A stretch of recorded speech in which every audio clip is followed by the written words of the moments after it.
नमस्कार मित्रांनो, आजच्या भागात तुमचं स्वागत आहे.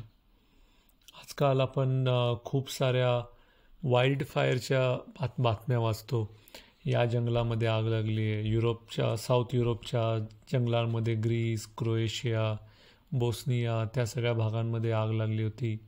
आता सध्या कालच बातमी होती की अमेरिकेतल्या हवाई या बेटांवरती प्रचंड मोठ्या आगीचे लोळ उसळलेले आहेत.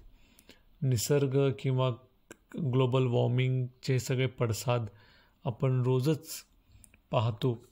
आणि आता सध्या तुम्हाला दिसतंच आहे की भारतात ज्या प्रकारे पाऊस पडतोय, म्हणजे पडला की धारदार आणि पूर येतोय, नाहीतर पाऊस भूर असतो. म्हणजे आता सध्या जसा तो गायब आहे. हे सगळे जागतिक वातावरणाचा जो समतोल ढासळला आहे त्याचेच परिणाम आपण सगळे भोगतो आहोत. आणि हे काही असं अचानक सरप्राईज आम्ही आलो असं काही झालेलं नाही आहे. म्हणजे आता आपण एक कविता वाचणार आहोत कुसुमाग्रज यांची, त्यांच्या पाथे या कविता संग्रहातली. त्यात त्यांनी जवळपास ही कदाचित 25-30 वर्षापूर्वी लिहिलेली कविता असणार आहे किंवा त्याहीपेक्षा जुनी कविता असणार आहे. पण त्यातही त्यांनी याचं एक प्रकारचं ज्या कलियुगाचं किंवा जे काही ग्लोबल वॉर्मिंगचे पडसाद आहेत निसर्गाचे, त्याची जाणीव होती सर्वांनाही आणि त्यांनी त्यावर एक सुंदर कविता लिहिली आहे. कवितेचं नाव आहे अंतिम स्फोट. तो अंतिम स्फोट झाल्यावर मरणार नाही केवळ मानवजात. तो अंतिम स्फोट झाल्यावर मरणार नाही केवळ मानवजात, मरणार आहे ताजमहाल आणि कैलास. मरणार आहेत ताजमहाल आणि कैलास, शेक्सपियर आणि कालिदास. लक्षावधी वर्षातून कणाक्षणाने उभे राहिलेले, लक्षावधी वर्षातून कणाक्षणाने उभे राहिलेले, चंद्रापर्यंत पोचलेले ज्ञान विज्ञानाचे गगनगामी स्तंभ. बुद्ध ख्रिस्तादी महात्म्यांनी कोट्यवधी काळजात उभारलेली करुणेची देवालय सर्व काही.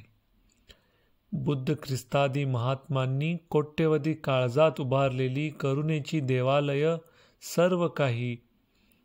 आणि पृथ्वीवर उरेल फक्त विराट ब्रह्मांड राखेचे दलदलीचे. आणि पृथ्वीवर उरेल फक्त विराट ब्रह्मांड राखेचे दलदलीचे.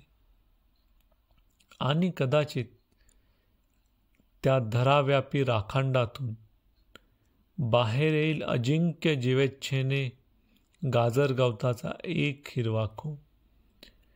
त्या धराव्यापी राखांडातून बाहेर येईल अजिंक्य जीवेच्छेने गाजर गवताचा एक हिरवा कोंब. कुठल्या तरी दलदलीतून मळवळत उठणारा एक अमिबा. आणि मग पुन्हा प्रारंभ उत्क्रांतीच्या पहिल्या चरणाचा. आणि पुन्हा प्रारंभ उत्क्रांतीच्या पहिल्या चरणाचा, लक्षावधी शतकांच्या आधी असलेल्या ब्रह्मचक्राच्या दुसऱ्या भ्रमणाचा. लक्षावधी शतकांच्या आधी असलेल्या ब्रह्मचक्राच्या दुसऱ्या भ्रमणाचा. वा, खूपच डीप विचार आहे हा. की समजा खरंच उद्या कुणीतरी अणुबॉम्ब वापरले, सगळे अणुबॉम्ब फुटले आणि मानवजातीचा विनाश झाला, किंवा अणुबॉम्ब नाही जरी वापरले तरी असा हळूहळू जो ऱ्हास होतोय धरतीचा, त्यातून जर मानवजातीचा नाश झाला, तरी पण हे जीवित चक्र जे आहे पृथ्वीवरती ते चालू राहणार आहे. पुन्हा नव्याने एका गवताच्या छोट्या कोंबापासून सुरुवात होईल, एक अमिबा पुन्हा दलदलीतून बाहेर येईल आणि कदाचित अजून 50,000 वर्षांत पुन्हा एक नवीन वेगळ्या प्रकारचा मानव जन्माला येईल. आणि परत शेक्सपियर, सगळे कालिदास सगळे परत येतील. हो. तर आपल्याला वाटतं की खूप काही झालेलं आणि आता काही होऊ शकणार नाही, पण अजून फार उशीर नाही झालेला असं म्हणतायत अरुणा ढेरे त्यांच्या जावे जन्माकडे या कविता संग्रहातली कविता आहे. ऐकूयात.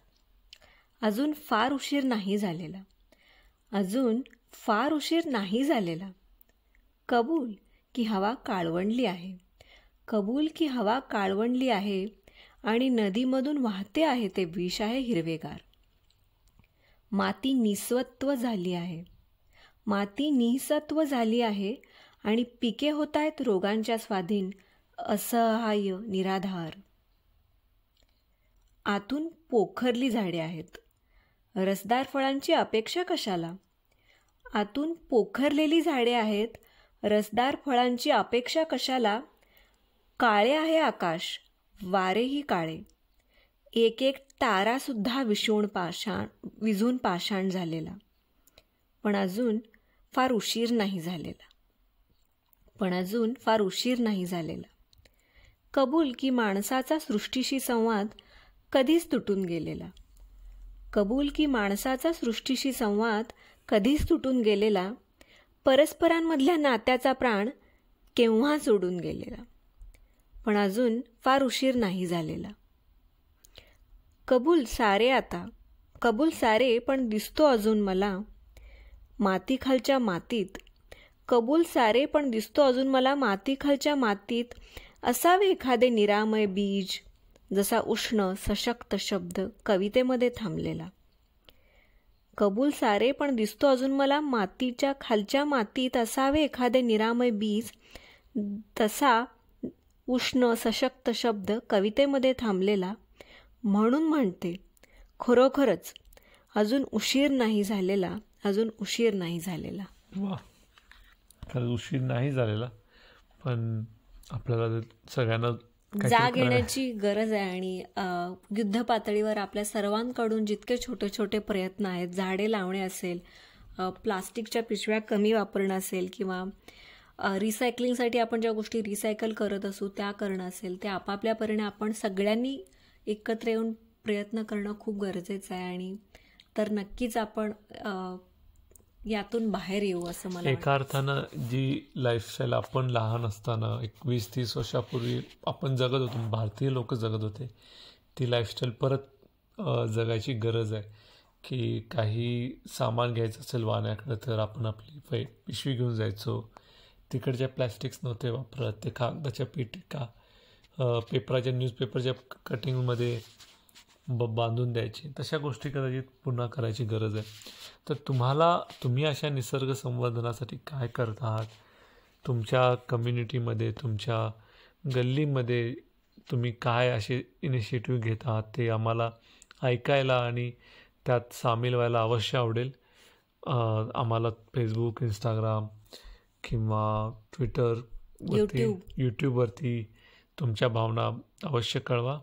नेसलेली फुलेच्या पेजेसमधून त्या नक्की कळवा आणि पुढच्या भागात आपण नक्कीच भेटू. धन्यवाद.